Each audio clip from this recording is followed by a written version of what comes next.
When celebrities think they're untouchable, Jimmy proves them wrong on live TV. Jimmy Carr isn't just funny, he's ruthless. While calling out scandals and dropping insults with a smirk, this British comedian has roasted some of the biggest names without mercy. So what happens when fame meets fire? Let's reveal the wildest roasts by Jimmy that had celebs restless. Buckle up, you're about to see egos crash and burn. Pete Davidson. Pete Davidson's here. I'm appalled that people would come here and make jokes about the sacrifice Pete's heroic father made on 9/11. This is not the roast of Pete Davidson's father. That was in 2001. Oh, that was dope. Wow. Let's kick things off with the man who laughs through pain, Pete Davidson. At a Comedy Central roast, everyone knew Pete was an easy target, but Jimmy took it a step too far and still somehow got away with it. He didn't just roast Pete, he spoke bad about 9/11. It was dark, it was brutal, and it was peak Jimmy. While the room gasped, Pete probably wondered why he didn't just fake the flu that day. Coulter. Coulter is one of the most repugnant, hateful, hatchet-faced bitches alive. But it's not too late to change, Anne. You could kill yourself.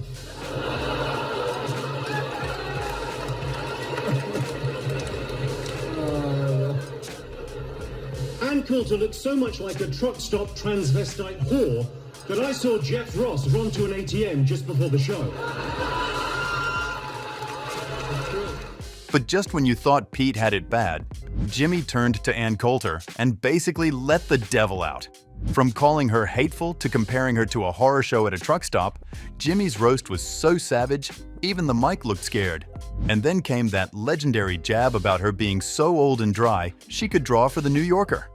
If Pete was a jab, Anne got the full knockout. Rob Lowe. Rob Riggle claims he used to be a Marine.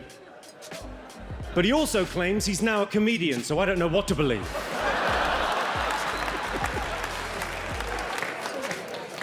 Rob served in Afghanistan before becoming a stand-up comic. Then the real bombing began. Then came Rob Lowe, the roast's supposed star, but Jimmy treated him more like a warm-up act.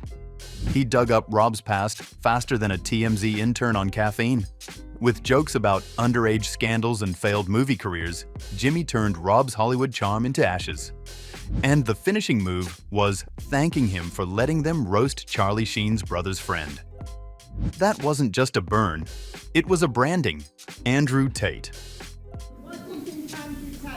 What do I think about Andrew Tate? Well, I think he's a John Mulaney. You know John Mulaney, amazing American comic? He made an observation about 5 years ago. I mean, he's a brilliant comic mind. But he made an observation. He said, Donald Trump is a poor person's idea of what a rich person is. That's exactly it, right? Andrew Tate, to me, is a 14-year-old's idea of what a man looks like. It's not, right? He's cosplay Grand Theft Auto. While Rob got dismantled for his past, Jimmy took on Andrew Tate for who he thinks he is. When asked about Tate, Jimmy said what most people are thinking but wouldn't dare say out loud. He basically called Tate a cartoon character, imagined by a 14-year-old who just discovered the gym and misogyny at the same time. It was less roast and more like putting ego in a blender. And Jimmy made sure he hit puree. Will Smith. What's your thoughts on Will Smith, Jimmy? What, sorry? What's your thoughts on Will Smith? My thoughts on Will Smith, I think he may be the greatest actor that has ever lived, because for 30 years, he convinced the world he is a nice guy. Turns out he's a cunt. Yes, so Chris Rock, who's maybe the greatest comedian living, Chris Rock. I think Chris Rock's incredible, and he went to the Oscars, and, you know, he got starstruck. Speaking of egos, let's talk about the Fresh Prince himself. Will Smith fooled the world for decades with his good guy image, but Jimmy saw right through it. After the Oscars slap, Jimmy called Will the greatest actor ever for keeping up that nice guy act so long. He praised Chris Rock right after, just to twist the knife. It was like watching someone casually sip tea while the world burned behind them, and that's Jimmy's specialty. Bert Kreischer. Shower in the pool. Get in the pool, Wash off. shower in the pool. He showers in his I shower in my pool. He jumps in the pool. I mean, I know you're doing great in life, but I imagine you still have an above-ground pool. We had for a long time. We did. Everything about you says above-ground pool. I Look behind you. Look at the poster behind you. Yeah, that's me in an above ground pool. Yeah, and that's celebrating. He made it. From red carpets to red faces, Bert Kreischer's roast felt like watching a man slowly realize he's the joke. Bert tried mocking Jimmy with a fake British accent, but forgot that Jimmy's comebacks are GPS locked. Jimmy shredded his intelligence, made fun of his reading skills, and even questioned his calendar logic. By the end, Bert looked like a man trying to climb out of quicksand, with Jimmy casually tossing in more mud. Christy Chiello. I was going to talk about Christy's career, but it's like trying to punch fog. There's nothing there. Nothing. There are ISIS sleeper cells with higher profiles. I looked it up on the internet and Google said, me either. What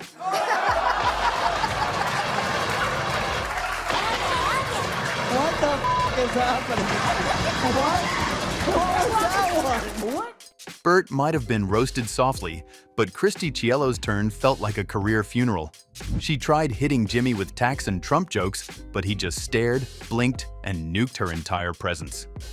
His comeback was comparing her visibility to fog and saying even Google couldn't find her. Brutal. It was the kind of roast that made the crowd laugh, then immediately look at her to see if she was still breathing. P. Diddy. A P. Diddy joke? Well, sir, I don't think it's a laugh. Those P. Diddy parties made me sick. Seriously, the catering was awful. Jimmy's next target was the king of parties, P. Diddy. Osme P. Diddy. Instead of talking about music or fashion, he focused on Diddy's court problems.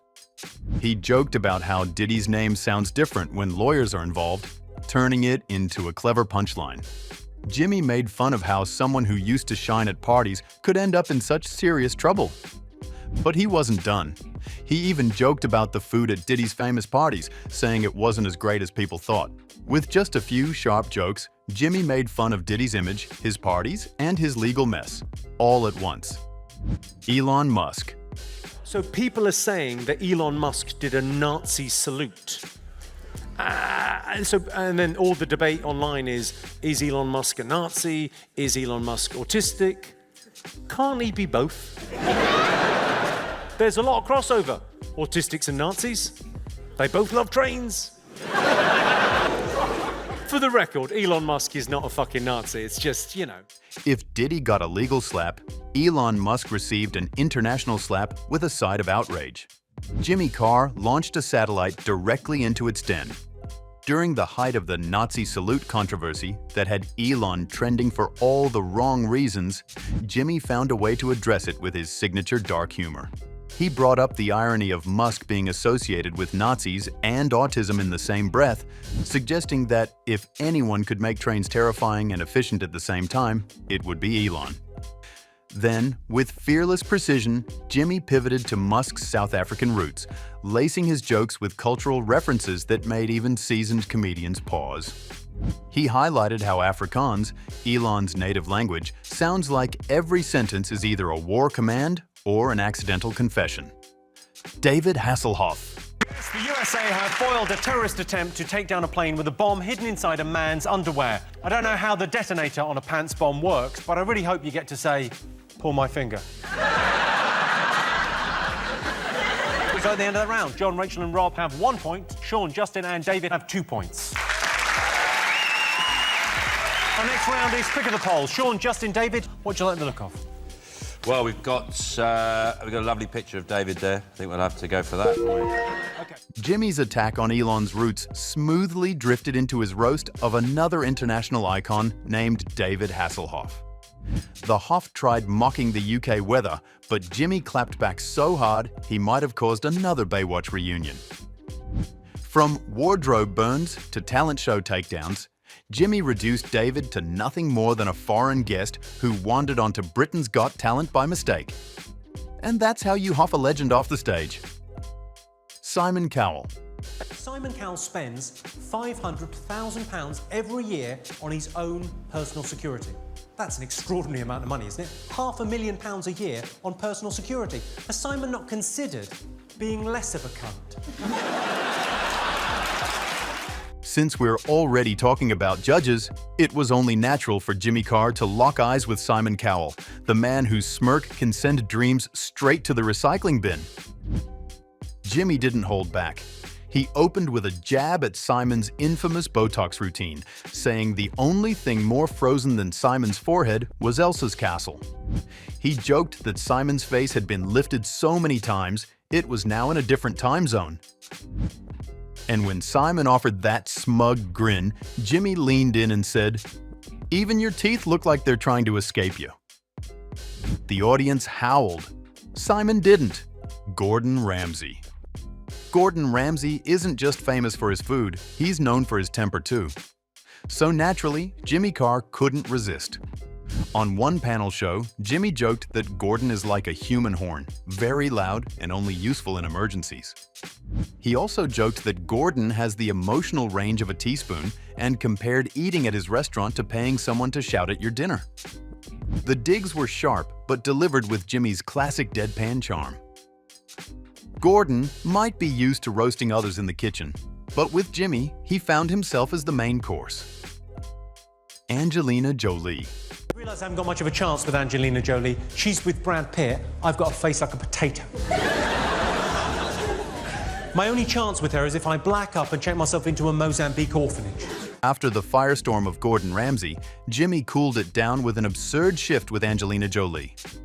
On a podcast, Jimmy shared a dream where Angelina offered him sex, and he politely declined because, "I'm British." That line alone had people wheezing.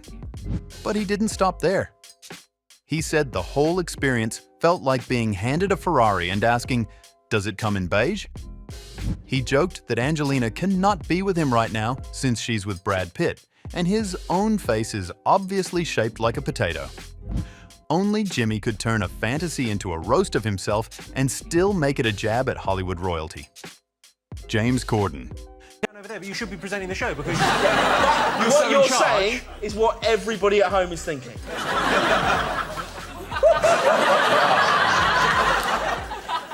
Yeah. Come on, then. What, you took his head off there. OK, Sex and the City. I will accept Sex and the City, the movie, as an answer, but Sex and the City is the correct answer.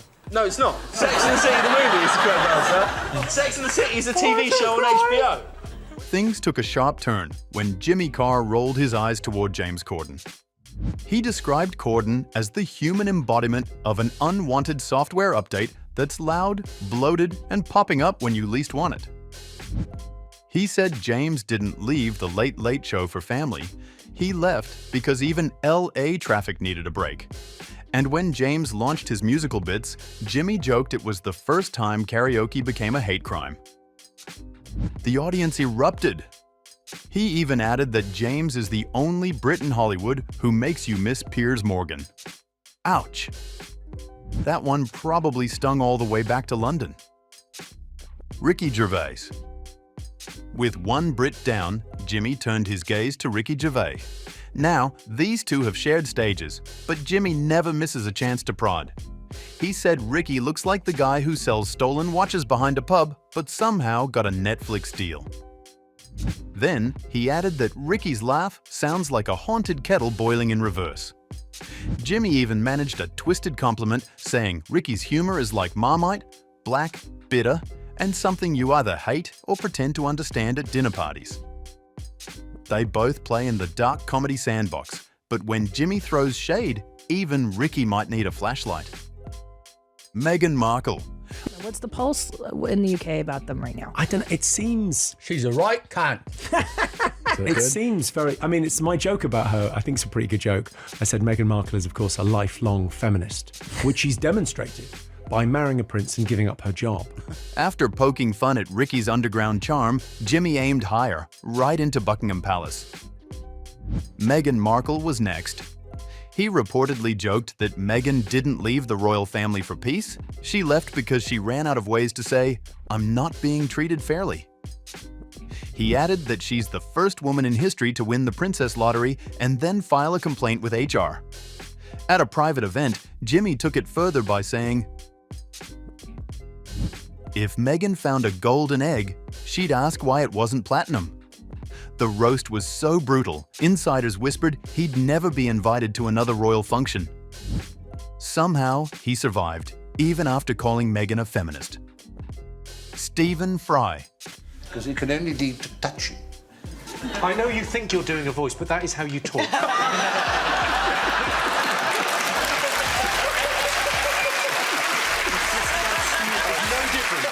Stephen Fry wasn't safe from Jimmy Carr's sharp, especially when Fry slipped into his classic upper-class documentary voice.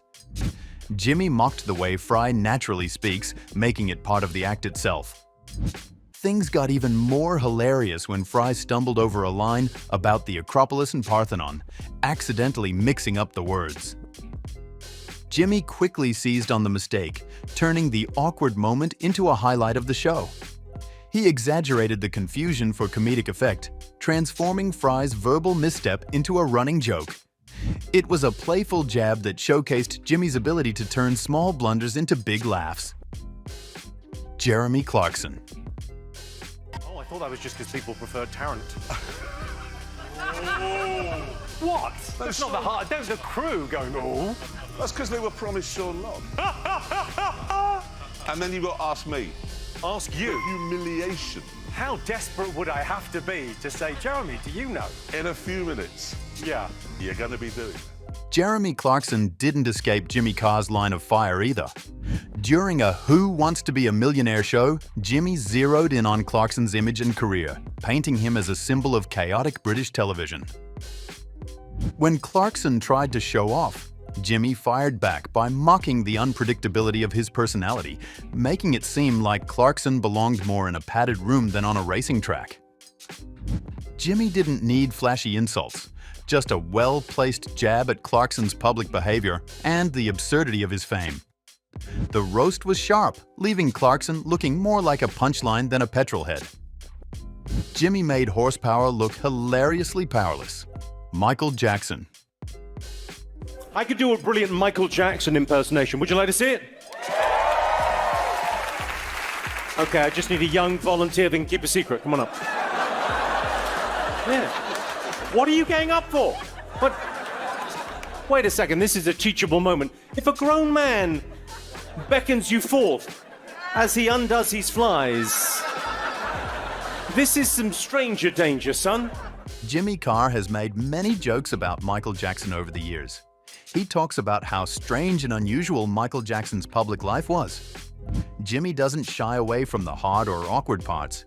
He uses clever and funny words to make people laugh even about serious or confusing things. His jokes often show how Michael Jackson was different from other stars and how people saw him in many ways. Jimmy's way of roasting mixes sharp humor with impressions and quick jokes.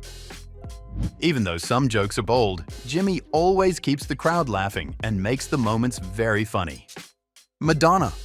Madonna on stage at the end, she was wearing this huge cape. One of the dancers pulled the cape, it wasn't untied properly, and she went over and she went down hard. I mean, it really looked like she probably hurt herself. And then this is what a trooper she is. There's artists that are like half her age. And then, Jimmy closed the night on a high note, or maybe a high cheekbone with Madonna. He said Madonna isn't aging, she's reversing through time like a Benjamin Button reboot, directed by a plastic surgeon. When her cryptic selfies popped up on Instagram, Jimmy quipped that Madame Tussauds was finally going digital. He called her the only woman who could be both an icon and an optical illusion at once. Still, there was a strange respect in his tone, because as much as he roasted her, he admitted Madonna is one of the few stars who'd roast him right back and still outshine him doing it. From these encounters, you can see that no one's safe when Jimmy Carr's in the room. Which roast burned the hardest? Let us know in the comments, and remember to like this video and subscribe to our channel so you don't miss out on our next upload.